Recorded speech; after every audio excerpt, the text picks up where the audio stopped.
అసలు దాంట్లో ఉండే సబ్జెక్టుకు పైన హెడ్లైన్స్కు ఎటువంటి సంబంధమే లేదు. ఏముంది దాంట్లో? ప్రస్తుతము 2021 ఆర్థిక సంవత్సరంలో రాష్ట్ర విద్యుత్ రెగ్యులేటరీ కమిషన్ నిర్దేశించిన విద్యుత్ ఛార్జీలు ఇలా అని చెప్పేసి గ్రూప్ ఏ, గ్రూప్ బి ఇవన్నీ ఇస్తున్నారు. ఈ మొత్తం టేబుల్ చూసినట్లయితే సి కేటగిరీలో 500 యూనిట్లు దాటిన దానికి తప్ప వేరే ఎక్కడైనా కానీ మార్పు ఉందా అసలు అని. పాత దానికి ఇప్పటికీ సి కేటగిరీలో 500 యూనిట్లు దాటితే అంటే that is highest level of consumption, that is the rich man's consumption. అంటే ఎప్పుడు 500 యూనిట్లు దాటేదానికి ఏకైక పరిస్థితి ఒక 2 కానీ 3 కానీ ఏసీలు నడుస్తే తప్ప 500 దాటలేం. అది కూడా ఒక ఏసీ కూడా కాదు, 2-3 ఏసీలు నడుస్తే తప్ప. కానీ బిల్లు చూస్తే తిరిగేను కళ్ళు.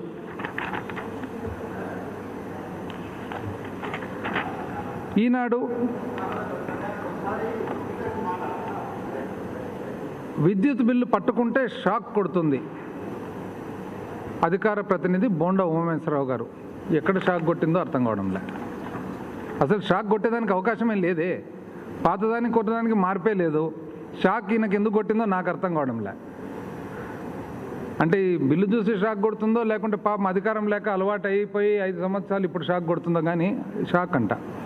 దాంట్లో మళ్ళీ వెనకాల రిపోర్టింగ్ 13/5 కరోనా నేపథ్యంలో జూన్ 15 వరకు ఎలాంటి జరిమానా లేకుండా చెల్లించే వెసులుబాటు. ఇప్పుడు ఇది one of the popular dailies Eenadu. అందరికీ తెలుసా జూన్ 30th అని, 30 అని, మళ్ళీ జూన్ 15 అని రాస్తారు.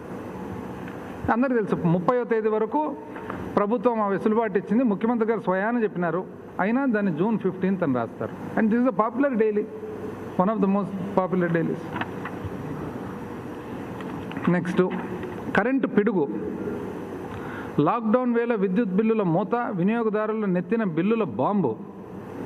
ఎవరైనా చూస్తే కానీ ఇదేదో ఎక్కడున్న దేశంలో వారు జరుగుతుందేమో అని అనుకోవాలా. బాంబు అంట.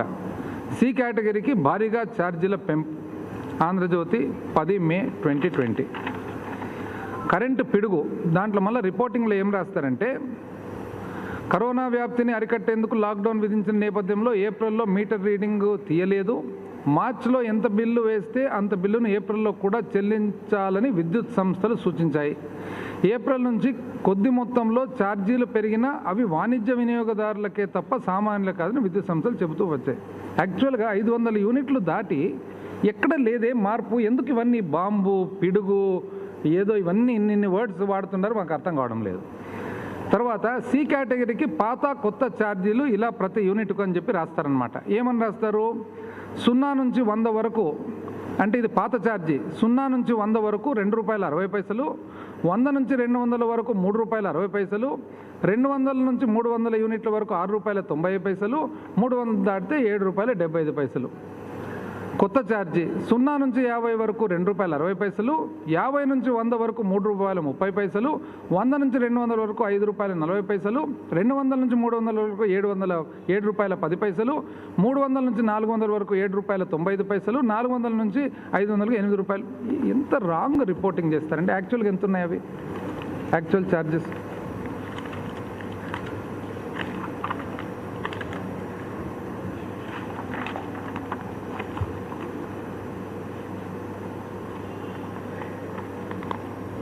పాత ఛార్జీలు ఇక్కడ రాయడము ₹2.60. పాత ఛార్జీ ఎంత ఉందండి? 0 నుంచి 50 వరకు ₹2.65. సరే, 100 నుంచి 200 అంటారు. పాతది 50 నుంచి 100 ₹3.35, 200 నుంచి 300 ₹6.90. పాతది యాక్చువల్గా 200 నుంచి 300 ₹7.10, 300 దాటితే ₹7.75. యాక్చువల్గా అయితే 300 నుంచి 400 ₹7.90 ఉంది, 400 నుంచి 500 ₹8.50 ఉంది. ఇది సింపుల్ టేబుల్. ఈ టేబుల్ ఎక్కడ పోయినా మనం ఆన్లైన్ పేపర్ చూస్తే కూడా అర్థమైపోతుంది ఈ టేబుల్ ఉందని చెప్పి. మళ్ళీ ఆ టేబుల్ను కూడా మళ్ళీ ఇక్కడ రాంగ్ రిపోర్టింగ్. దాని తర్వాత కొత్త ఛార్జీలు ఇలా ఉన్నాయి, ఒక బాక్స్ ఐటమ్. మళ్ళా ఏమా కొత్త ఛార్జీలు? ఈ విభాగంలో విద్యుత్ ఛార్జీలు ఏప్రిల్ నుంచి భారీగా పెరిగాయి. ఎక్కడ పెరిగాయండి భారీగా? సి కేటగిరీ వినియోగదారులకు పోయిన మార్చి వరకు 300 యూనిట్లకు పైన ఎంత వాడినా యూనిట్ ఛార్జీలు ₹7.75. కరెక్టేనా అండి ఇది? యాక్చువల్గా ఎంత ఉన్నింది? 300 దాటితే 400 వరకు ₹7.95, 400 నుంచి 500 వరకు ₹8.50, 500 దాటితే ₹9.05. రిపోర్టింగ్ చూడండి ఎట్లుందో. 300 దాటితే ₹7.75 అంట. అంటే ఇదంతా ఇప్పుడు అంటే ఆన్లైన్లో మన కంప్యూటర్లో ఏపీఆర్సీ ఇచ్చిన టారిఫ్ ఆర్డరు, తర్వాత డిస్కామ్లు ఇచ్చినటువన్నీ రాంగ్ ఇన్ఫర్మేషన్ అనే. యూనిట్లు వాడిన వారికి ₹7, 400 అయినట్టు ₹8. ఎందుకు ఇంత బ్లేటెంట్గా? అసలు సింపుల్గా మనకు అర్థమయ్యే మాదిరి పబ్లిక్ డొమైన్లో అవైలబుల్గా ఉండే ఇన్ఫర్మేషన్ కూడా ఎందుకు కానీ ఇంత రాంగ్ ఇన్ఫర్మేషన్? దానికి మళ్ళీ పిడుగు, బాంబు ఇట్లాంటివన్నీ మళ్ళీ దానికి. పోనీ ఒకరన్నా కనీసం పాపము ఉన్న రెస్పాన్సిబుల్ పీపుల్లో ఇది కరెక్ట్గా ఉంది. 14 మే వార్త ఏమని? వినియోగదారులు ఎవరు ఎలాంటి అవాస్తవాల ప్రచారాలు నమ్మవద్దని తమకు అందుబాటులో ఉన్న అధికారులను సంప్రదించి నిర్ధారించుకోవాలని విజ్ఞప్తి చేశారు. ఎవరు? మన శ్రీకాంత్ గారు. డిస్కామ్లు తమ వెబ్సైట్లో 1.45 కోట్ల వినియోగదారులకు సంబంధించిన గత 2 ఏళ్ల విద్యుత్ 2 సంవత్సరాల మొత్తం ఇన్ఫర్మేషన్ కూడా పెడుతున్నామని చెప్పడం జరిగింది. ఇంతకంటే ట్రాన్స్పరెన్సీ, పారదర్శకం ఉంటుందండి? వినియోగదారుల శ్రేయస్సు పరమావధి అని ఆయన స్పష్టం చేశారు. కరోనా లాక్డౌన్ కారణంగా నెలకొన్న ఆర్థిక పరిస్థితులను దృష్టిలో ఉంచుకొని విద్యుత్ బిల్లుల చెల్లింపులు జూన్ 30 వరకు, ఇక్కడ 30 అని కరెక్ట్గా రిపోర్టింగ్ ఉంటే అక్కడ మాత్రం 15 అంటారు. అంటే పబ్లిక్ ఎంత కన్ఫ్యూజ్ కావాలి రాంగ్ రిపోర్టింగ్ వలన. పోనీ అదేమన్నా సైంటిఫిక్ లాంగ్వేజ్ అర్థం చేసుకునే దానికి సింపుల్ లాంగ్వేజ్. శ్రీకాంత్ గారు తెలిపారు, వినియోగదారులు ఎలాంటి పెనాల్టీ కానీ వడ్డీ చెల్లించాల్సిన అవసరం లేదని, వడ్డీలు కానీ పెనాల్టీలు కానీ చెల్లించాల్సిన అవసరం లేదని జరగదని ఆయన వివరించారు. కరోనా కారణంగా ఏర్పడిన ఇంతటి సంక్షోభ సమయంలో కూడా ప్రభుత్వం నాణ్యమైన నిరంతర విద్యుత్తును ఎలాంటి అవాంతరాలు లేకుండా సరఫరా చేయగలిగిందని ఆయన చెప్పారు. సీఎం జగన్మోహన్ రెడ్డి గారు, ఇంధన శాఖ మంత్రి బాలినేని శ్రీనివాసరెడ్డి గారు విద్యుత్ సరఫరాపై ఎప్పటికప్పుడు పర్యవేక్షణ చేస్తున్నారని తెలిపారు. ఇది కరెక్ట్. 2 నెలల్లో జరిగిన వినియోగానికి 2 సగాలుగా విభజించి, అంటే అదేదో 2 కలిపి చేసినారు, దానివల్ల టారిఫ్ అంటే వెరీ క్లియర్గా చెప్తున్నారు. అది 2 సగాలుగా విభజించే వేయడం జరిగింది అని చెప్పి అది మళ్ళీ డీటెయిల్గా నేను చెప్తాను. 2019-20 టారిఫ్ కేటగిరీ వర్తింపచేశామని మార్చి నెలకు. అలాగే ఏప్రిల్ వినియోగానికి 2020-21 నూతన టారిఫ్, అంటే మార్చు పాత టారిఫే వచ్చింది, ఏప్రిల్ మాత్రం కొత్త టారిఫ్ వచ్చిందని చెప్పి వెరీ క్లారిటీతో చెప్తున్నారు. 75 యూనిట్ల లోపు అయితే ఏ కేటగిరీ, 225 యూనిట్లు అయితే బి కేటగిరీ, 500 యూనిట్ దాటితే సి కేటగిరీ. ఇది క్లియర్గా చెప్తున్నారు. నెక్స్ట్, ఇది ఇలా ఉండగా యాక్చువల్గా ఫ్యాక్ట్స్ ఆఫ్ ద కేసు ఏమి ఒరిజినల్గా విత్ ఎగ్జాంపుల్స్ చూద్దాం, ఉదాహరణలతో పాటు చూద్దాం. ఒక పర్టికులర్ కేసు, ఎవరా కేసు అంటే ఇది సోషల్ మీడియాలో కూడా చాలా విపరీతంగా సర్క్యులేట్ అయిన కేసు. తులిమిళ్ళ వెంకట్ ఆఫ్ గొల్లపూడి. ఏమైందండి? ఏమని చెప్తున్నారంటే, ఫిబ్రవరి నెల 95 యూనిట్లు కాల్చినారు, ₹318 బిల్లు వచ్చింది. కాకపోతే ఈ 2 నెలల లోపల 628 యూనిట్లు కాల్చినారు, అందుకని 3000 చిల్లర బిల్లు వచ్చింది. ఇది ఎంత పెరిగింది అనేది. ఎంత పెరిగిందండి? కరెక్ట్ సిస్టమేటిక్గా పద్ధతి ప్రకారం క్యాలిక్యులేషన్ ప్రకారమే పెరిగింది. ఎంత పెరిగింది? 2019 మార్చ్ ఏప్రిల్ మనం పాత సంవత్సరం చూసినట్లయితే, పాతది సేమ్ ఇదే కన్జ్యూమర్ది వెంకట గారిది పాత సంవత్సరం స్టేట్మెంట్ చూసినట్లయితే ఎంత వచ్చింది? అప్పుడు 197 యూనిట్లు ప్లస్ 323 యూనిట్లు కలిగితే దాదాపు 520 యూనిట్లు ఈ పర్టికులర్ పీరియడ్కు మార్చ్ ఏప్రిల్కు సంబంధించి జరిగింది. ఈ సంవత్సరం ఎంత అయింది? 628 యూనిట్లు అయింది, 100 యూనిట్లు పెరిగింది. మార్చ్ అండ్ ఏప్రిల్ ఈ 2 నెలలు లాక్డౌన్ వలన ప్రతి ఒక్కరు ఇంట్లో ఉండరు కాబట్టి ఆటోమేటిక్గా ఎంతో కొంత కన్జంప్షన్ పెరుగుతుంది. పైగా ఇది సమ్మరు, పైగా ఖచ్చితంగా ఒకవేళ ఏసీ ఉంటే ఏసీ ఆడుతుంది, ఒకవేళ టీవీ ఉంటే టీవీ ఆడుతుంది, ఒకవేళ ఆటోమేటిక్ ఏముంది దీంట్లో డిఫరెన్స్ ఏముంది అనేది మాకు అర్థం కావడం లేదు అసలు. డిట్టో సేమ్ పోయినసారి ఎంతైతే వచ్చిందో అంతే వచ్చింది. అంతకుముందు ఎంత బిల్లు కట్టినారో చూద్దాం. అంతకుముందు బిల్లు చూసినట్లయితే దాదాపు 1578, 500 చిల్లర, 2000 చిల్లర రూపాయలు అవుతుంది. ఆల్మోస్ట్ దగ్గర 3000. ఎక్కడ తేడా ఎక్కడుంది అని దానికి సోషల్ మీడియా అంతా కూడా దాన్ని కంప్లీట్గా మార్చి పెట్టి చేసి పోనీ క్యాలిక్యులేషన్ కూడా చూద్దాం ఏ విధంగా చేసినారు. మార్చిలో రీడింగ్ తీయలేకపోయినారు, ఏప్రిల్లో రీడింగ్ తీయలేకపోయినారు, మేలో రీడింగ్ తీసినారు. కాబట్టి దాన్ని ప్రపోర్షనల్గా ఏ విధంగా ఇచ్చినారు, ప్రపోర్షనల్గా ప్రోరాటా వచ్చేసి ఆ 2 నెలలకు గాను మొత్తం కన్జంప్షన్ ఎంత ఉందో చూసి ఎన్ని యూనిట్లు కన్జ్యూమ్ అయిందని చూసి దాన్ని మార్చి నెలకు 20 రోజులకు గాను, ఏప్రిల్ నెలకు ఫుల్ గాను, మే నెలకు 10 రోజులకు గాను. ఎందుకంటే మామూలుగా మనకు మీటర్ రీడింగ్ అప్రాక్సిమేట్గా నెలకు ఒకసారి తీస్తారు, అందాజుగా 10వ తారీఖు నుంచి 15 మధ్యలో తీస్తారు. ప్రోరేటా డివైడ్ చేసినారు. డివైడ్ చేస్తే ఇదే తొలిమిల్లి వెంకట్ గారి అకౌంట్లో 210 యూనిట్లు మార్చి నెల 20 రోజులకు గాను వచ్చింది. ప్రోరేటాలో 947 రూపాయలు బిల్ అయింది. 314 యూనిట్లు ఏప్రిల్ నెలకు వచ్చింది, 30 రోజులకు గాను 1661 రూపాయలు అయింది. మే నెల 10 రోజులకు గాను 104 యూనిట్లు వచ్చింది, 552, మొత్తం 3161 రూపాయలు అయింది. అది కూడా ఎట్లా చేసినారు, మార్చి నెల 20 రోజులకు గాను 210 యూనిట్లను 0 నుంచి 50 వరకు ఒక స్లాబు, 51 నుంచి 100 వరకు ఒక స్లాబు, 101 నుంచి 200 వరకు ఒక స్లాబు, 201 నుంచి 200 స్లాబుల వారికి వచ్చింది. అదేవిధంగా మే నెల కూడా స్లాబులు, అన్ని స్లాబుల వారికి వచ్చింది. ఇప్పుడు కన్సంప్షను ఆల్మోస్ట్ వెంకట గారిది పోయిన సంవత్సరానికి ఈసారికి మార్జినల్ డిఫరెన్స్ ఉంది. ఆ మార్జినల్ డిఫరెన్స్ కూడా ఎందుకు, ఎండాకాలం ఇంట్లో 2 నెలలు అందరూ ఇంట్లో ఉన్నారు కాబట్టి లాక్డౌన్ వలన. రేటు సేమ్ రేట్ వచ్చింది, స్లాబులు సేమ్ స్లాబులు వచ్చింది. బిల్లును మార్చు, ఏప్రిల్, మే 20 రోజులు మార్చిలో వేసినారు, ఏప్రిల్ ఫుల్ మంత్ వేసినారు, మే 18 రోజులు వేసినారు. ఇంకెక్కడండి తేడా ఉండేది. ఇంకొక ఎగ్జాంపుల్ కూడా చూద్దాం.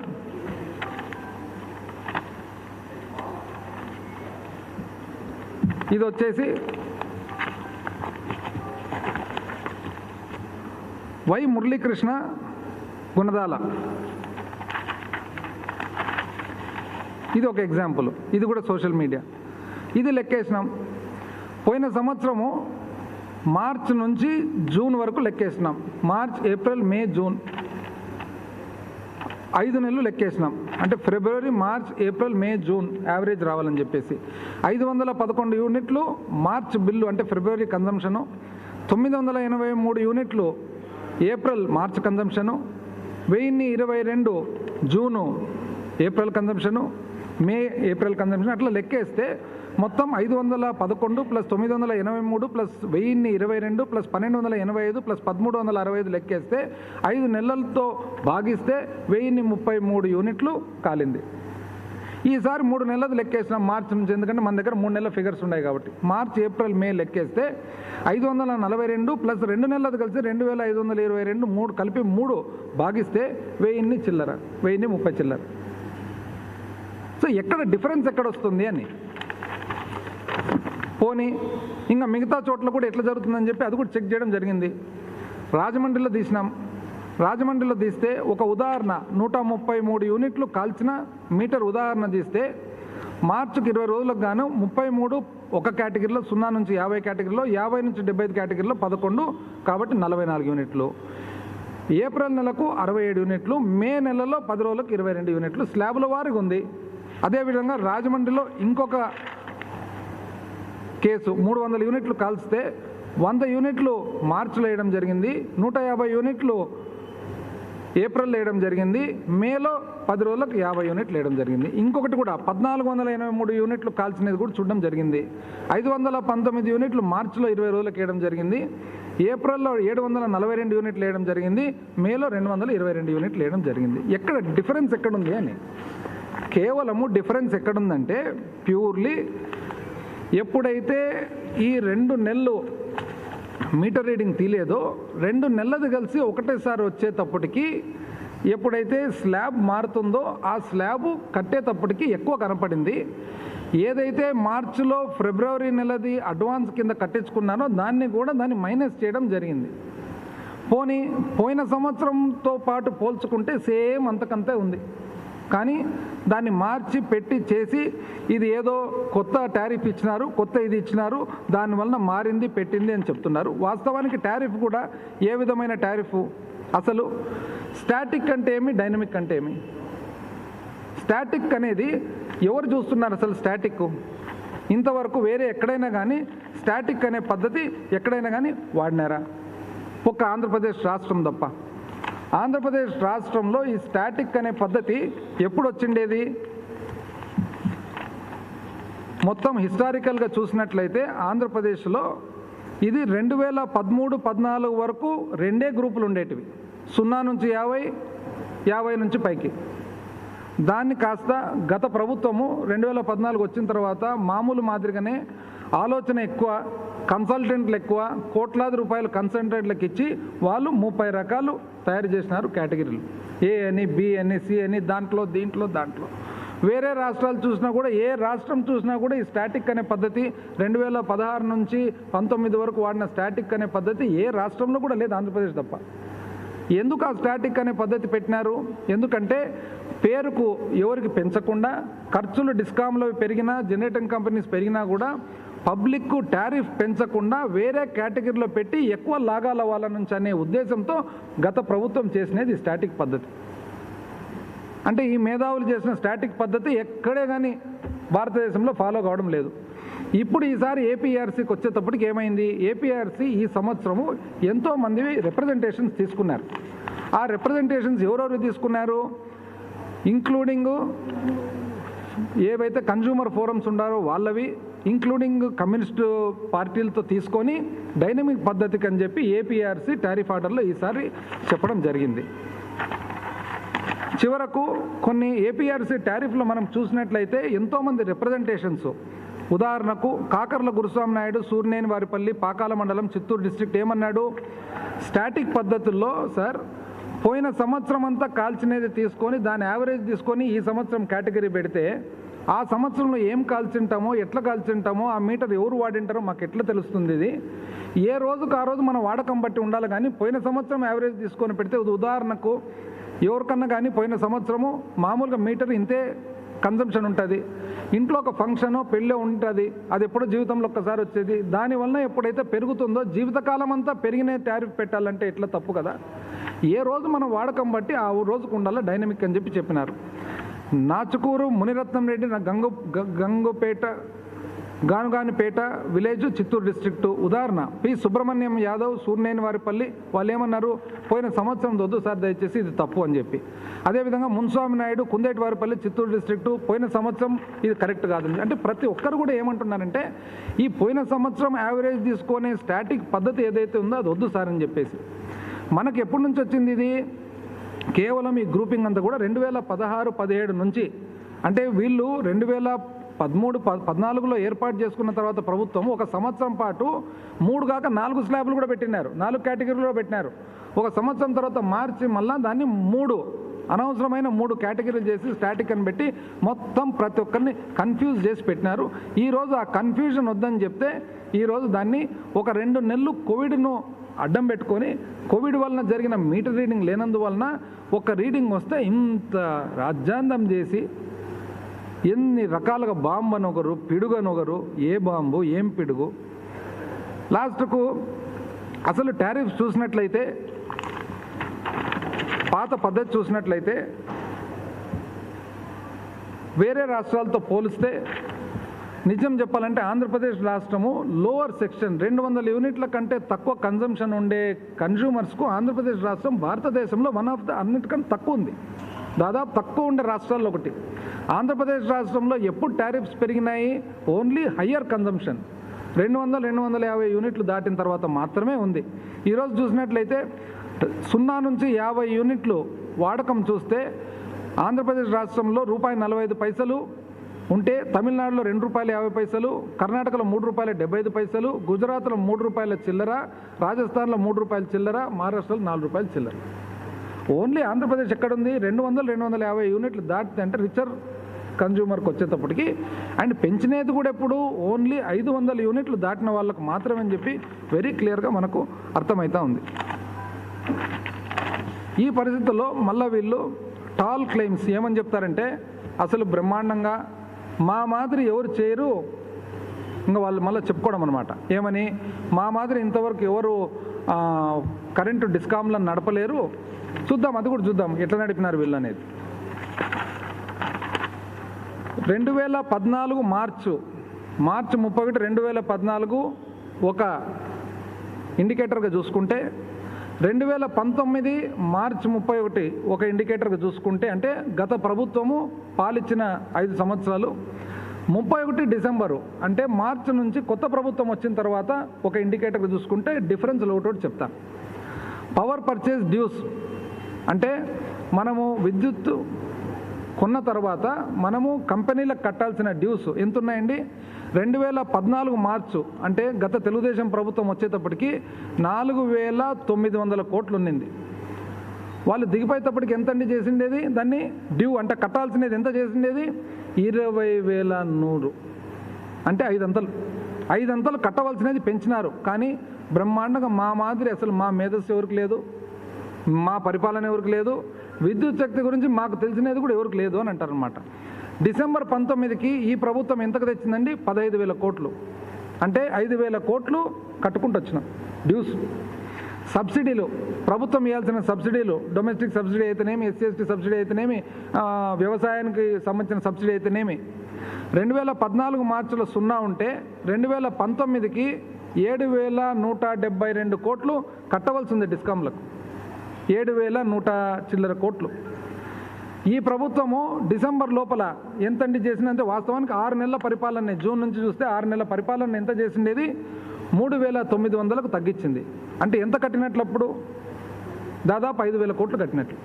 సబ్సిడీలు, పాత సబ్సిడీలు, వాళ్ళ బకాయిలు. బ్రహ్మాండంగా మేము కొన్నాము, మేము తక్కువ కొన్నాము, మాకే తెలుసు అని అంటారు. అది కూడా చూద్దాం ఎంత కొన్నారని. పవర్ పర్చేజ్ కాస్ట్ అంటే విద్యుత్ మనము కొనేది మార్చు 2014లో యూనిట్ ₹4.33 ప్రకారం కొంటే 2019కి వచ్చేటప్పటికి ₹4.33 వాళ్ళు బ్రహ్మాండమైన పరిపాలన చేసి ₹6.07 పెంచినారు. ₹4.33 2014లో కొంటుంటే 5 సంవత్సరాల బ్రహ్మాండమైన పరిపాలన తర్వాత వీళ్ళు ₹6 కొనే రేటు పెంచినారు. ఈ ప్రభుత్వం ఎంతకంటే తగ్గించిండేది? ₹5.66 తగ్గించింది. దాన్ని కొనే ధర ₹5.66 తగ్గించింది ఈ ప్రభుత్వం.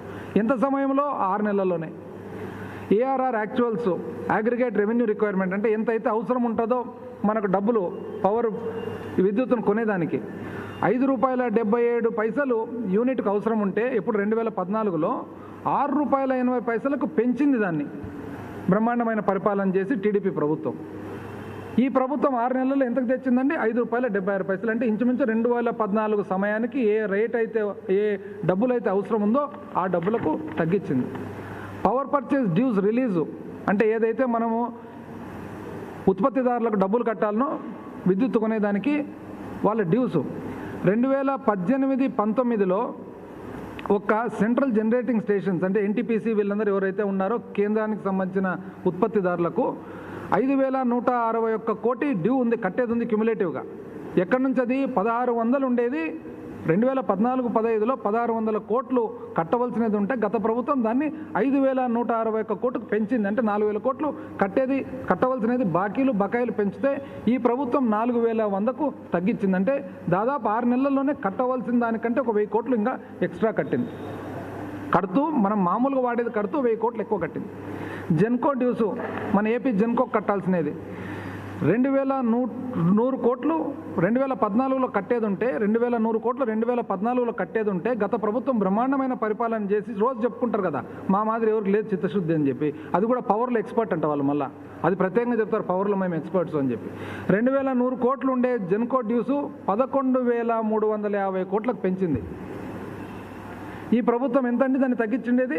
6 నెలల్లో 6,790, 6,800 వేసుకోండి. అంటే ఎంత తగ్గించినట్టు? 5,000 కోట్లు తగ్గించినట్టు. IPP థర్మల్ ఇట్లా చెప్పుకుంటూ పోతే టోటల్ పవర్ పర్చేజ్ డ్యూస్ పోతే 4,990 అంటే 5,000 కోట్లు ఉండేది 2014-15లో.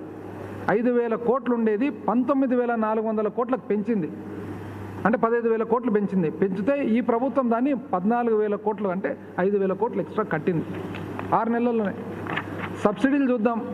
ప్రభుత్వం కట్టాల్సిన సబ్సిడీలు టోటల్గా ఎంత ఉండిందండి? 2014-15లో 0 ఉంటే 18-19కి వచ్చేటప్పటికి 7,172, 19-20కి వచ్చేటప్పటికి 10,899 అంటే 11,000 కోట్లు ఇంచుమించు డ్యూ ఉంటే దాదాపు 7,000 కోట్లు ఈ ప్రభుత్వం కట్టి 3,900 కోట్లు ఈరోజు ఇంకా బ్యాలెన్స్ కట్టవలసిన అవసరం ఉంది.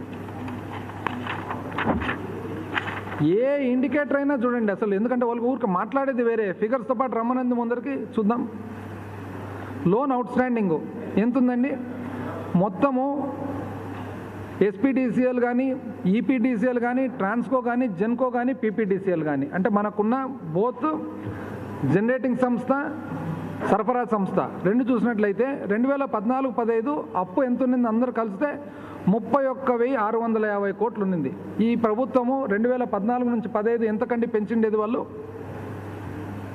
దాన్ని 63,500 కోట్లు, అంటే 30,000 కోట్లు, 30 చిల్లర వేల కోట్లు ఎక్కువ అప్పు చేసినారు. కానీ మా మాదిరి ఎవరు చూసుకోలేరు, పవర్ మా మాదిరి ఎవరు సరఫరా చేయలేరని చెప్పి డైలీ టాల్ క్లెయిమ్స్. అప్పు నష్టాలు ఎంత ఉన్నిందండి? 2014-15లో 7,069 అంటే 7,000 కోట్లు నష్టాల్లో ఉన్నాయి అన్నీ. ఏది? AP SPDCL, EPDCL, Transco, Genco, PPDCL అన్నీ కలిపితే, ఏది ఉత్పత్తి సంస్థలు, సరఫరా సంస్థలు కలిపితే 7,000 కోట్లు నష్టాల్లో ఉంటే గత ప్రభుత్వం ఎంతకంటే దాన్ని 30 చిల్లర వేల కోట్లకు పెంచింది నష్టాన్ని. 30 చిల్లర వేలకు ఆ నంచాన్ని పెంచింది. కానీ వాళ్ళు చెప్తారు ఈరోజు మా మాదిరి బ్రహ్మాండమైన పరిపాలన ఎవరు చేయలేరని. ఈ ప్రభుత్వం వచ్చిన తర్వాత ఏం చేసింది అనేది కూడా చెప్తాను. ఉదాహరణకు సబ్సిడీలు కట్టేది కాకుండా, బకాయిలు కట్టేది కాకుండా అప్పు కూడా తక్కువ రేటుకు తెచ్చింది.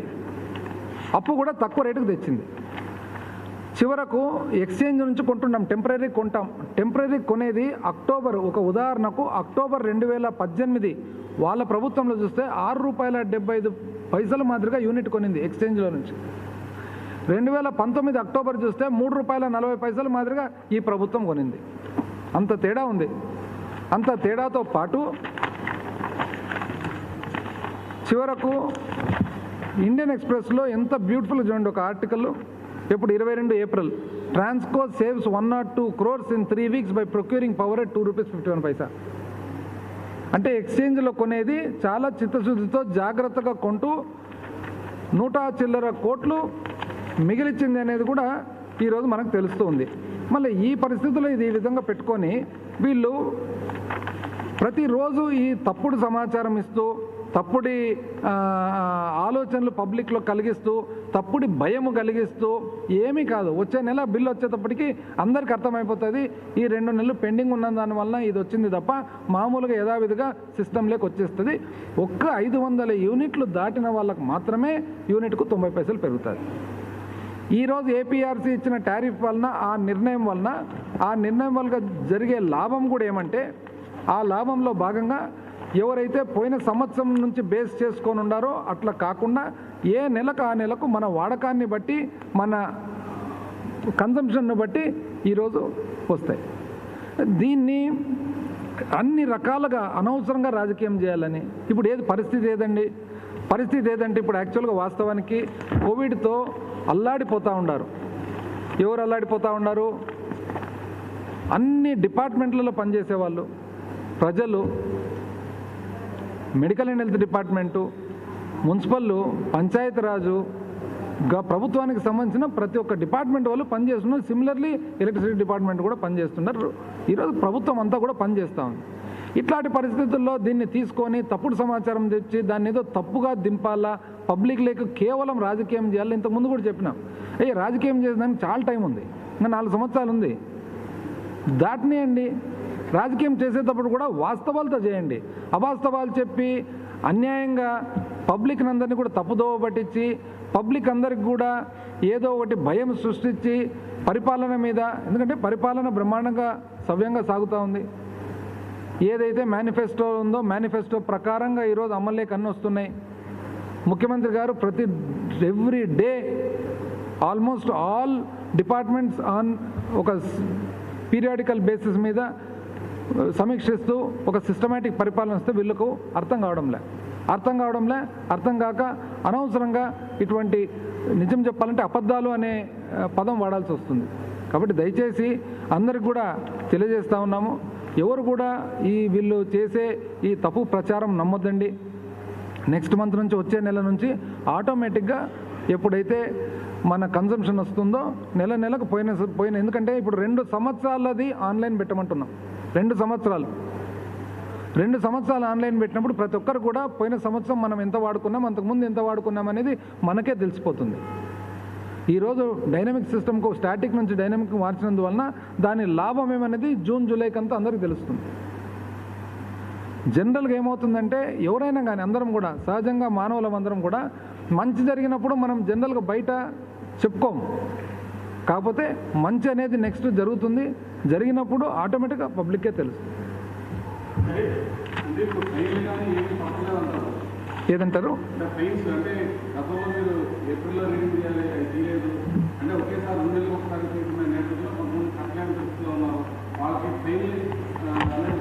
లేదు కదా, జూన్ 30th వరకు ఇచ్చినారు కదా వెసులుబాటు.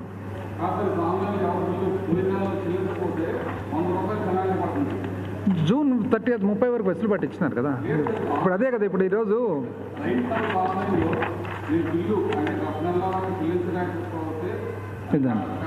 కరోనా లాక్డౌన్ కారణంగా నెలకొన్న ఆర్థిక పరిస్థితులను దృష్టిలో ఉంచుకొని విద్యుత్ బిల్లుల చెల్లింపులను జూన్ 30 వరకు వాయిదా వేస్తూ ప్రభుత్వం నిర్ణయం తీసుకుందని శ్రీకాంత్ తెలిపారు. వినియోగదారులు ఎలాంటి పెనాల్టీ కానీ వడ్డీ చెల్లించాల్సిన అవసరం లేదని, అలాగే విద్యుత్తును డిస్కనెక్షన్ చేయడం జరగదని ఆయన వివరించారు.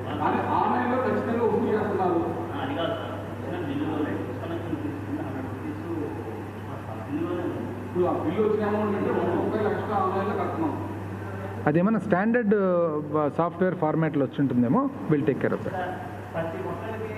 స్టాండర్డ్ సాఫ్ట్వేర్ ఉంటుంది కదా.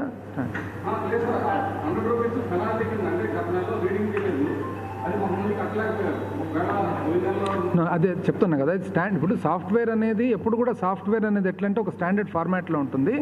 ఏమన్నా కానీ మనం నిర్ణయాలు తీసుకున్నప్పుడు ఆ నిర్ణయం అనేది ఎఫెక్ట్ లేక వస్తుంది అనమాట. ఉదాహరణకు ఇప్పుడు మార్చిలో రీడింగ్ తీయలేదు కాబట్టి సమ్ అడ్వాన్స్ కింద ఫిబ్రవరి ఎంతైతే కన్సంప్షన్ ఉందో వాడకం ఉందో ఫిబ్రవరి వాడకాన్ని మార్చిలోకి వేసినారు. కానీ వేసి దాన్ని మళ్ళా నెక్స్ట్ బిల్ వచ్చినప్పుడు దాన్ని మైనస్ కూడా చేసినారు. అదేవిధంగా ఏదన్నా కానీ కరెక్షన్స్ చేసేది ఉంటే సబ్సిక్వెంట్గా కరెక్షన్స్ అయిపోతాయి. Any corrections that have to be made as the result of the decision of the government and policy of the government will be effected in due course. ఇప్పుడు ఎన్నోసార్లు ఎక్స్ట్రా కూడా కట్టింటాం, ఇన్కమ్ ట్యాక్స్ ఉంది extra కట్టింటాం, refund వస్తుంది కదా.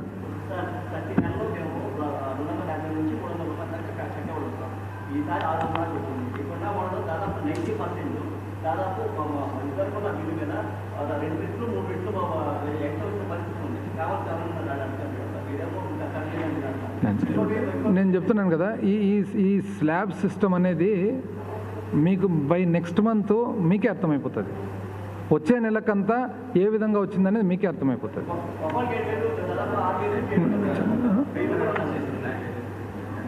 వచ్చే నెలకంతా మీకే అర్థమైపోతుంది. ఎందుకంటే ఇది 2 నెలలు పెండింగ్ ఉన్న దాని వలన ప్రతి ఒక్కరికి కూడా, and at the same time మనము 2 నెలలు అందరం కూడా ఇళ్లలో ఉన్నాం లాక్డౌన్ వలన. ఆటోమేటిక్ కన్జంప్షన్ పెరుగుతుంది మనమంతా ఇళ్లలో ఉన్నప్పుడు. కాబట్టి నెక్స్ట్ మంత్ జూన్కి వచ్చేటప్పటికి మీకే అర్థమవుతుంది. ఇంకా ఈ సబ్జెక్ట్ గురించి అసలు ఎవరు డిస్కషన్ కూడా రాదనమాట, మీరే చెప్తారు.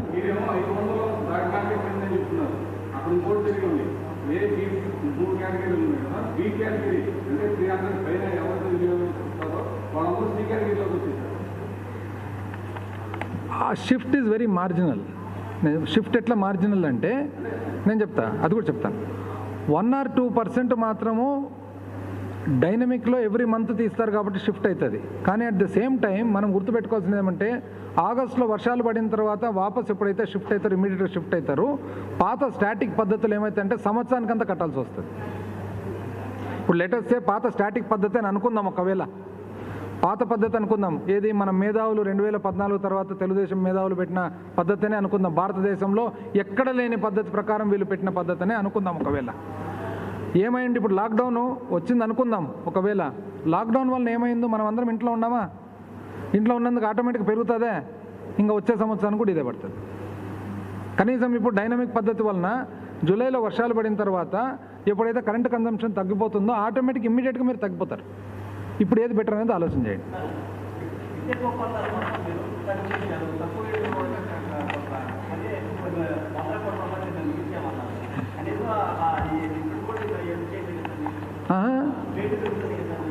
ఏది ఇప్పుడు వ్యాపారం చేసేటప్పుడు పాత కంపెనీ బకాయిలు చాలా పెట్టిపోయింది. సో ఇప్పుడు 100-200 మిగిల్చి ఆ 100-200 పాత బకాయిలు కట్టొద్దా? అంతే కదా, వ్యాపారమే కదా. డిస్కామ్ ఇస్ బిజినెస్ కదా, electricity supply business. Next time పెడతామా?